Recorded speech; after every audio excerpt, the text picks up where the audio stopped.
Hi, it's Jason here and welcome back to onyouryogamat.com.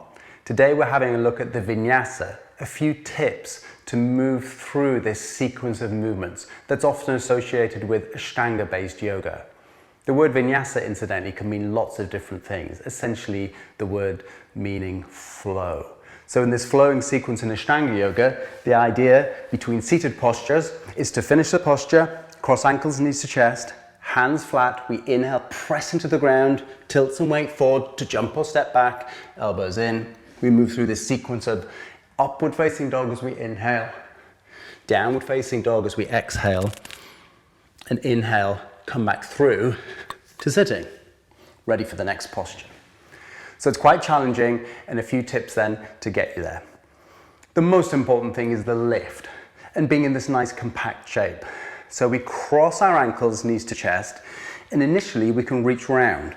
So you can give yourself a hug, eventually reaching around for the elbows, but make sure that feels okay on the knees.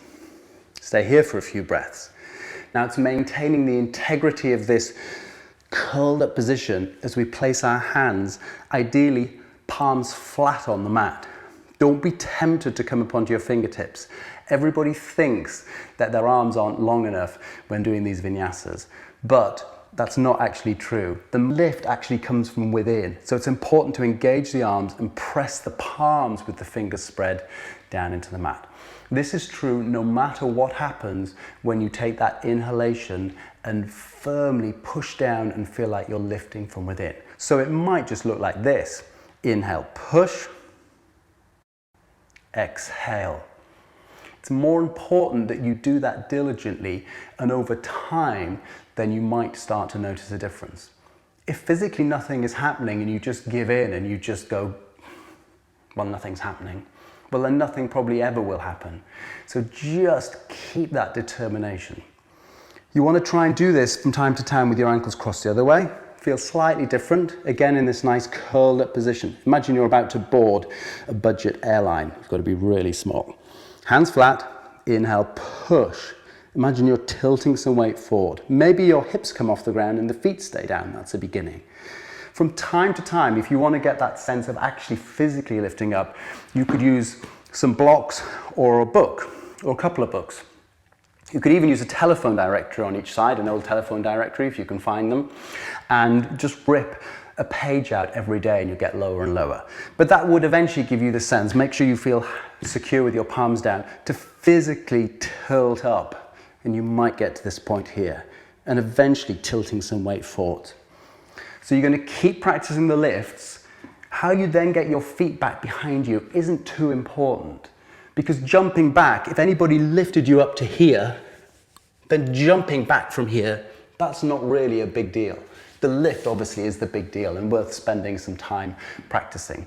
However you then get your feet back behind you, that might just be stepping them back, you can move through the vinyasa.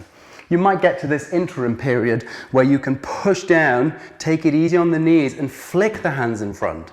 Then your feet obviously are some way back as you lean into it, uncross the ankles and step back through.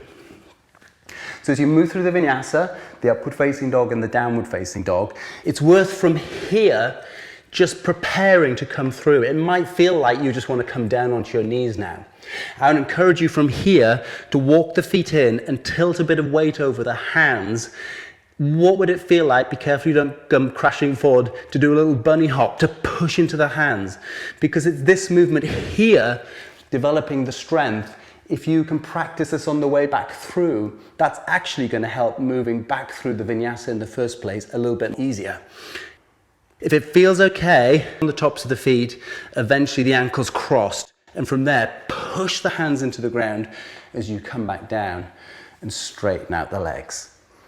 So hopefully that will be useful to you. A few tips on the vinyasa. I look forward to seeing you next time on your yoga mat. If you are watching this online somewhere or on YouTube, then click on the link below to find the website onyouryogamat.com, and there you will find other resources, other classes, from beginners classes to more advanced yoga classes. There are PDFs of postures and sequences. There's audio MP3s to download, from music to meditation talks and classes as audio MP3s. I look forward to seeing you next time on your yoga mat. Namaste.